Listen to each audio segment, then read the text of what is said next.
Welcome. My name is Dan Mendelvitz, and welcome to Bridging of Ages. We've got another exciting episode today. We are talking about mentoring in today's world. I have a wonderful guest today.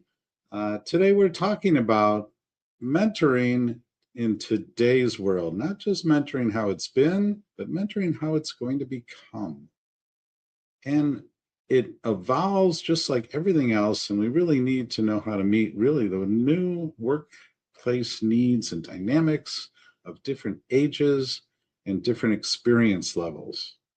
And we're just going to take a look at what it's going to look like, how we can bring in our stories, and how each person can move towards this in order to enhance the innovation and productivity of your company and organization, but also to build your people. We want to know why it makes a difference and why this will be the thing that helps drive your innovation in this rapidly changing world.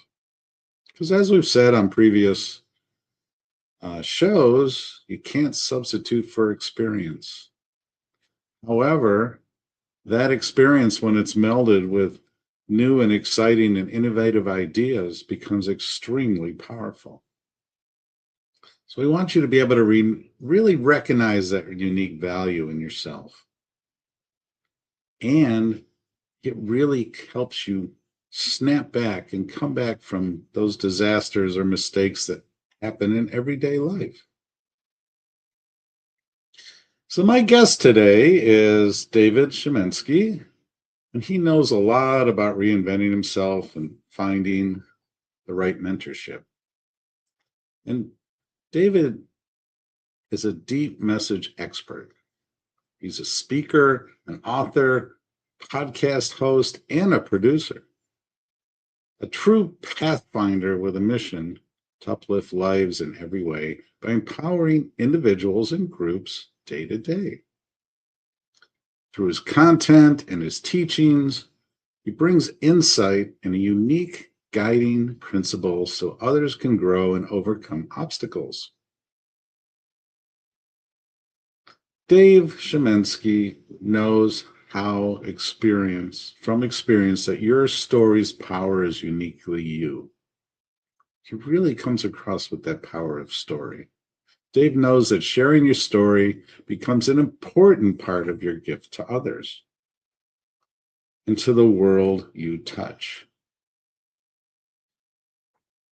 So we're going to talk about how that story is important, how it works with mentorship, and how that sharing can really help you and the people who work for you grow.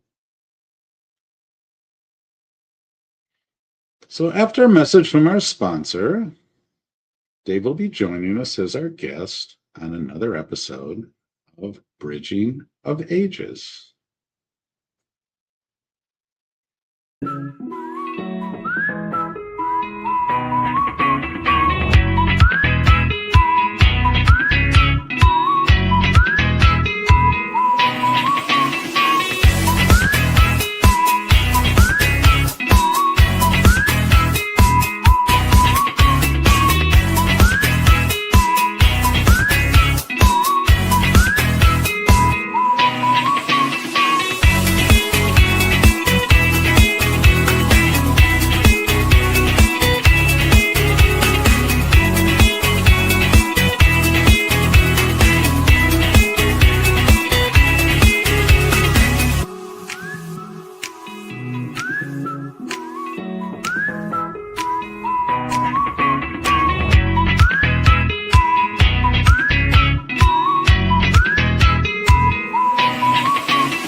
Welcome back. If you're just joining us, welcome to Bridging of Ages, talking about mentoring in today's world.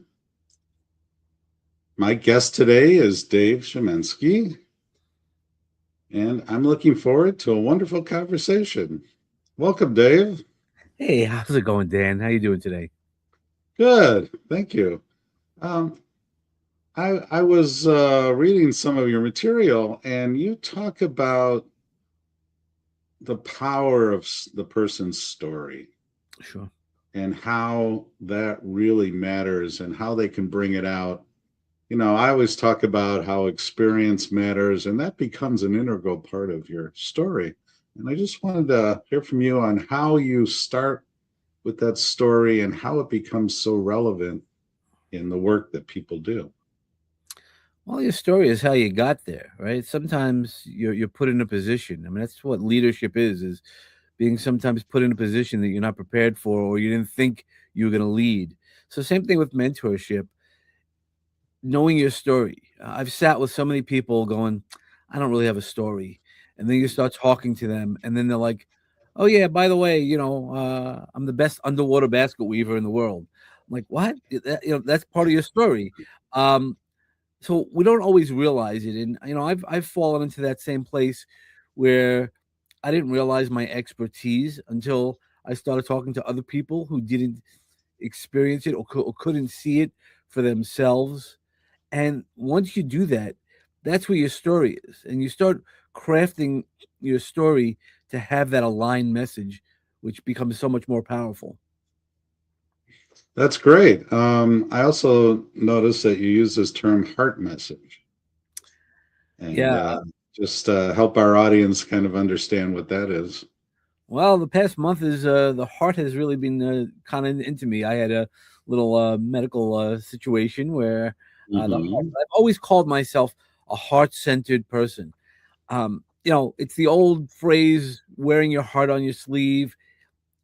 Those type of people, like we'll tell you what it is. I come from New York, so we might tell you a little bit what you need to know, but the truth, not to hurt you, because that's part of mentorship also, is telling you the truth that you need to hear, and then you get to choose.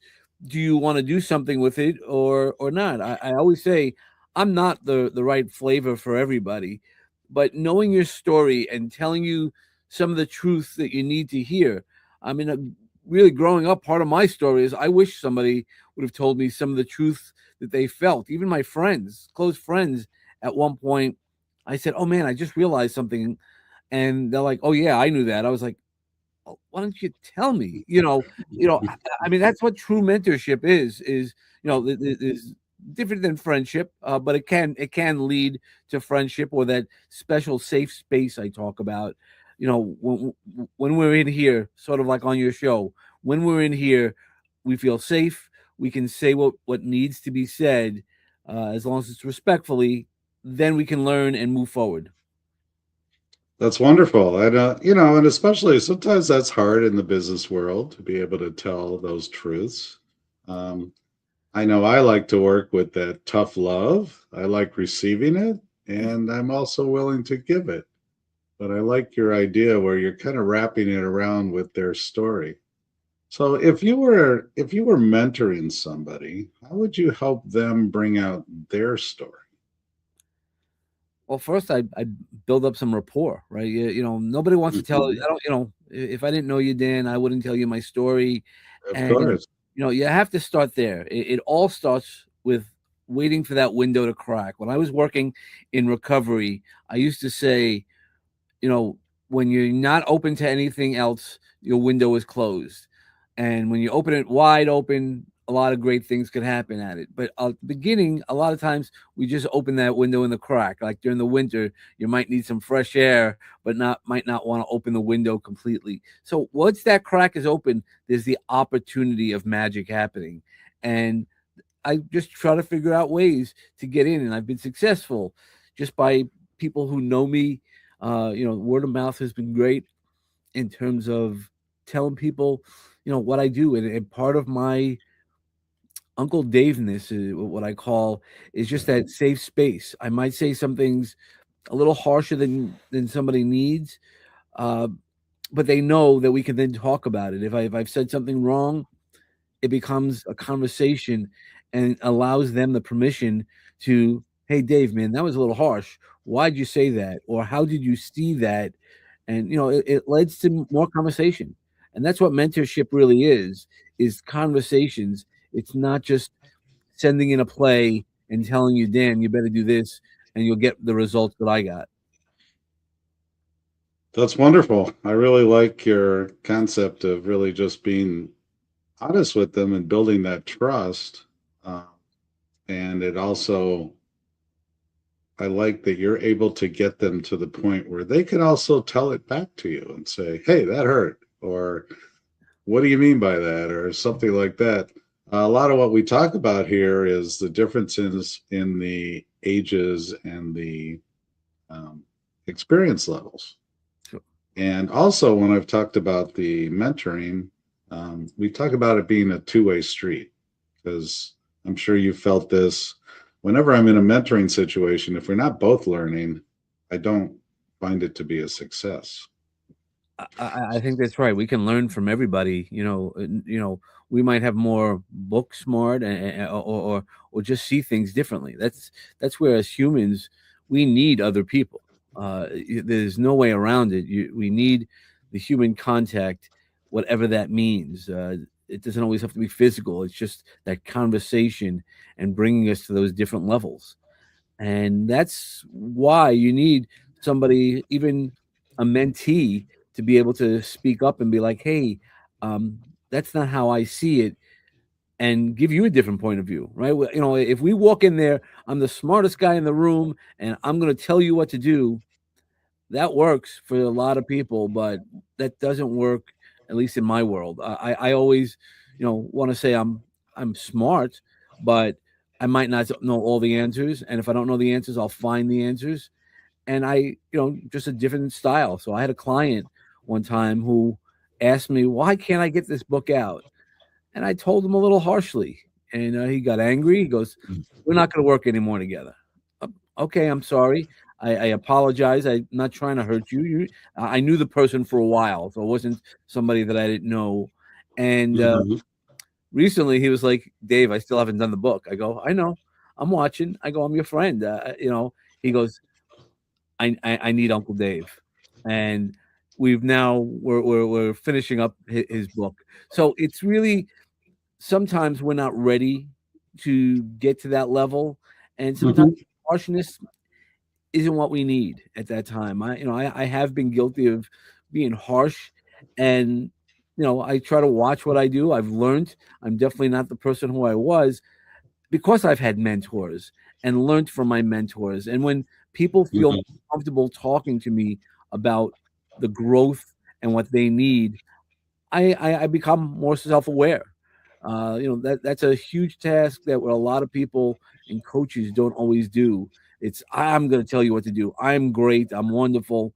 And then when it really comes to it, it's less than that, and you don't get the results. I've gotten really good results over the years. That's great. And it sounds like you also understand the differentiation between a coach and a mentor. Yeah, Okay. And that's wonderful. Um, so you work with a lot of leaders also in I do. organizations and companies. And what I'm curious to, how do you teach them that they need to do this? Because, in our fast-paced world, we don't always have time. And also there's a power differential in those situations. And how do you help them overcome it so they can develop, especially their younger workers? Well, they have to be open to it. That's the first thing. So, once Hmm. they come to me, I assume that they're open to it, and then we have some conversations. And Hmm. how I explain it to them is like a rookie, and even though they're not rookie, rookie in football, right? The first when they come Uh-huh. to training camp, right? One every year you go to training camp, so that means there's always something to work on. It's more training versus I'm going to teach you something. I'm not going to teach a CEO how to run his company who's been doing it for years. What I might be able to do, well, not what I might, what I am able to do is help them manage the stress and live healthier than they might have been doing, handling those burdens and things like that. Mhm. Leadership is not only just showing up, it's how you do it, but how do you manage your life? A lot of people, even entrepreneurs, are talking about, well, I work for myself, I'm my own boss. Well, are you working for your own boss or are you working your business? Two separate things. right? There are plenty of entrepreneurs who work 100-hour weeks, and it's just like a regular job. Just you're paying yourself or not paying yourself. Now with leaders, when I work with corporate executives, I show them how to manage their stress. Going back to that football analogy, I go, when you're a rookie, everything becomes quick, but by the end of the season, the regular stresses and the training that we put into it, the game slows down. The game hasn't slowed Mhm. down. If anything, the game speeds up. The players are getting stronger. The world is getting much more difficult in Sure. business, right? We're struggling for the dollars. Economy isn't that great right now. And that's the part when I teach people how to reduce some stress and look at things a little bit differently, there's a little power there. And then that little power becomes bigger power. And we get more confident that they start shifting, and they start shifting in a way that they don't have to think about it anymore. Much like when we all started typing, we start typing the picks, and then eventually Mhm. we type a little bit quicker and a little quicker by practice. It's all about repetition and getting that muscle memory back. Well, wonderful.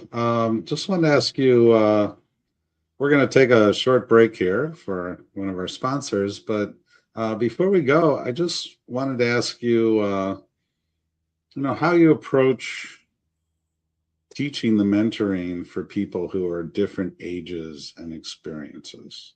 And when we come back, we'll take a look at that question. Sure. We will be right back at Bridging of Ages.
Welcome back. If you're just joining us, this is Bridging of Ages with my guest, David Chametzky. And we were just talking about mentoring and utilizing your story that Dave helps people in their organizations and personally. And we were just talking about how we would approach different ages and experiences to help them work into a valuable mentoring situation. Yeah. So okay, I didn't know. I was waiting for this. Go ahead. Sorry. Yeah. So everybody's age. So we go about it a little bit differently, right? Some people have more story to it that they need to. Mhm. They have those. Hey, this is how I've been doing it for a long time, and I've been pretty successful at it.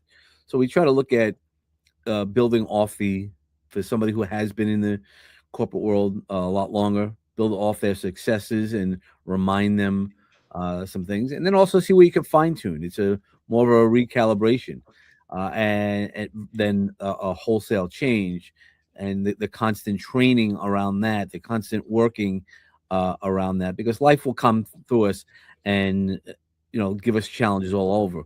But a Mhm. younger person might not have those experiences yet, and I say yet. Yet's a really powerful word. It just Mhm.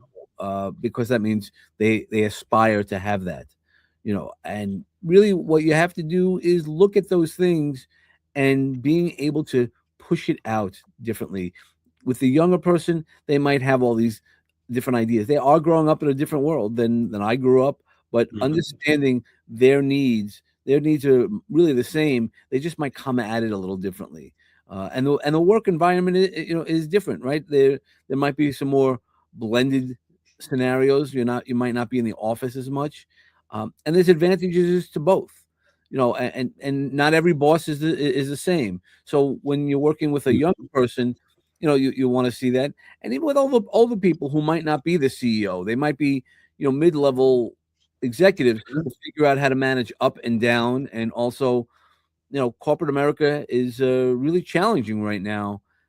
They really, they do push out. They don't say that officially as a program, but the older person, and then it becomes that much more difficult. I mean, like I've been at, I got my golden handshake 2.5 years ago, and I'm watching the jobs I applied for 2 years ago are coming back through LinkedIn. I'm like watching those jobs again. I'm like, man, if you would have just had me, you would have had no problem. But it's all those things that the corporate mentality changes, and you have to kind of flow with it. So as we go through that, there's lots of stages of. I mean, you also transitioned out of a long time corporate career, and Right. so what we do is there's a lot of different aspects of all of that to be able to find your story, how you align with it, how you manage it. It's not always easy, and there's going to be some bad days along those that to happen, and know that. And then I provide that safe space, so that way I could help them through it, either through my own stories or hearing their stories. A lot of us just want to be heard. And once we can hear our clients and our people, we get to learn something more. Again, that's why I enjoy working with younger executives, because I want to learn. The things that I don't know, but the only Mhm. way to do that is by having my window open and share, learning from people as well. Yeah, well, I love that. I love that part that you're open to that learning. You want to learn from them.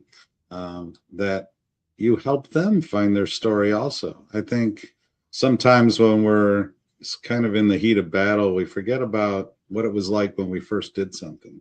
That beginner's mind, Yep. and somebody who's just starting out doesn't even necessarily know the right questions to ask, much less how to do it. And I like how you're helping to guide leaders to understand that, not only to take care of themselves, which is very important, which you emphasized earlier, but how do they help their people along? And the pressures of business now are enormous Sure. on all levels, whether you're just your own entrepreneur, but we don't do it alone. We don't do anything alone. We're very communal animals. And, you would talk to that. I just wanted to circle back about the story and how important that is, and if you could just talk a little bit to that and how you really teach people the power of their own story. Well, the story is what it is, right? What we do. That's the easy thing to happen, right? I got up in the morning, I brushed my teeth, I put my shirt on, right arm first, left arm second, right? That's the easy part of the story. Um, but the real hard part is to know how it applies and how it feels for me and how I manage the rest of my day. And the same thing goes with Hmm. our stories, is not only the story that happened to us, but how it affects us. Once I can recognize how some of the stories, or the stories we tell ourselves, this always happens to me. I always, end up here. I always this. Hmm. It's a story that sometimes we tell ourselves, and that's where we look on that fine tuning or recalibration that I talk about. Is, well, what does that story mean to you? You know, does it mean to you that you had to be the leader because you weren't recognized earlier in life? For me, as a speaker, I was talking recently about I was once made fun of by a teacher and my entire class in sixth grade, and I didn't realize it until recently. You don't always put those things together. Is that now when Hmm. I speak, I don't have that little boy in my head going, "Oh, you can't do that. You're going to say the word statistics wrong. You're going to say a whole bunch of other things." I'm just like, man, let's go do it. But you have to go work to get to that level, and you might not realize the story you're telling yourself. I can't. And that's why I use the word "yet" when I used it earlier. So now Hmm. I say I haven't done that yet. That's a promise to myself. Yet becomes a promise to myself that I'm going to find the way to do it. And if at some point I change my direction, that's okay. But knowing that story, knowing why we use our story, my stories, I sometimes feel guilty. I tell my stories, and there some of them are fun, some are less fun, but there's Hmm. a learning lesson. I don't want you to just hear my story, or I don't want your story to only be entertainment. I don't want to hear Dan's story. Well, Dan did this, Dan did that. That's great. That's entertainment. But what can I learn from Dan's story? Ah, okay. And that's really what I could do to apply it differently, right? One of the things I talk about is it's an old reference, but Pete Sampras. Pete Sampras was the number one tennis player in the world many years ago. For those Right, who I don't, remember. Yeah. but when he was number one, he asked his coach, "How can he get better?" And and the conversation went, well, you're already number one. We don't, there is no number after one, right? You're number one, but it's also staying on top of that number one. It's also Mhm. the forethought of thinking of what do I have to give up to get better? Is there anything I can do to be better? I mean, Tiger Woods, was notorious for saying, he would throw out a bucket of balls and just throw them on a golf course and hit Mhm. every ball where they landed, no matter where they landed. So when he got into the game, right, that muscle memory, when you got into the Sure. game, you kind of did it, and that's what your story is understanding the lesson, because it's not only that something bad happened to you and you figured out how to rise. How can you teach? It goes back to that mentoring. How can I use my story to rise or inspire somebody, so that way they can go to the front of the class a little bit quicker, because they don't have to go through all the pain. We have to go through some pain in life. That's just how life is. But learning that really becomes powerful when you can give a lesson and help somebody learn through your story. Well, thank you. It's been a wonderful conversation. I love the emphasis on the story and really how that ties into mentoring in today's world. You know, Well, thank you. people have always told stories over the thousands of years, and they're one of the most powerful things that humans have with each other. And I thank you for today's conversation. My guest today has been Dave Chametzky, and we look forward to in the future. We'll hopefully be talking again. And thank you. And this is Bridging of Ages.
Welcome back. This is another episode of Bridging of Ages. My name is Dan Modelowitz. We've been talking today about mentoring in today's world.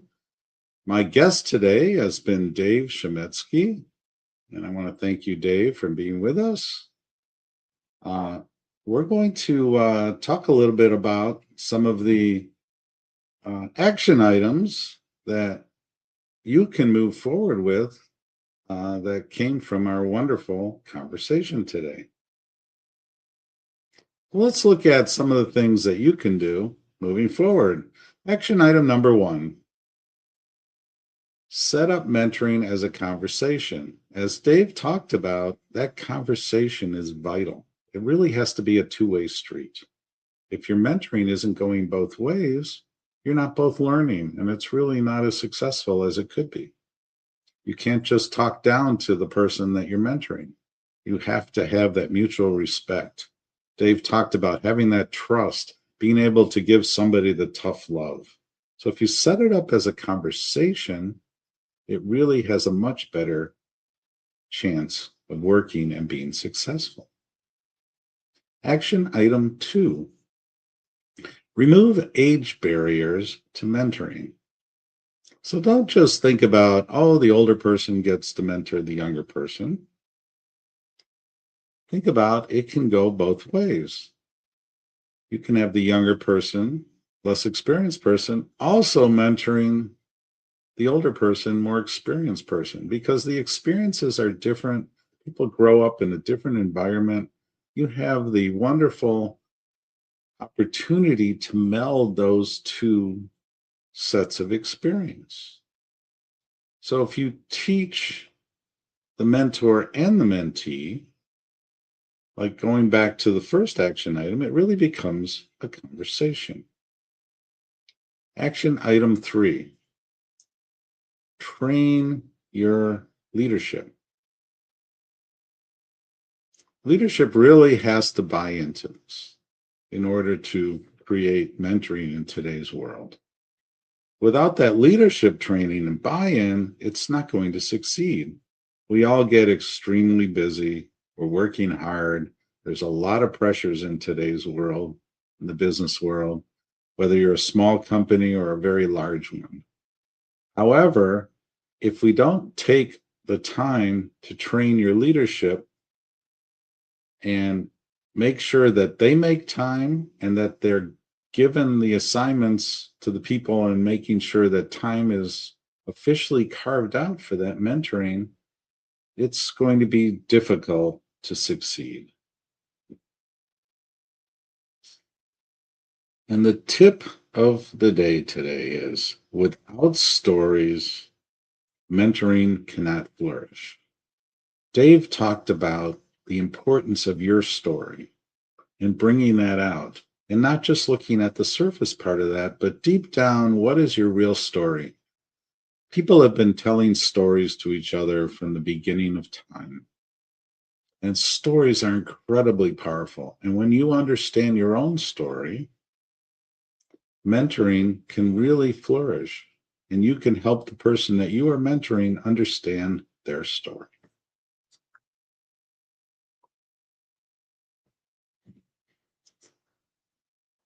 So thank you again for coming to another episode of Bridging of Ages. My name is Dan Mendelovitz. Thank you again, Dave Chametzky, for being a wonderful guest today and all the insights that you brought to us. Please subscribe to my YouTube channel. Invest in brain power, your brilliance.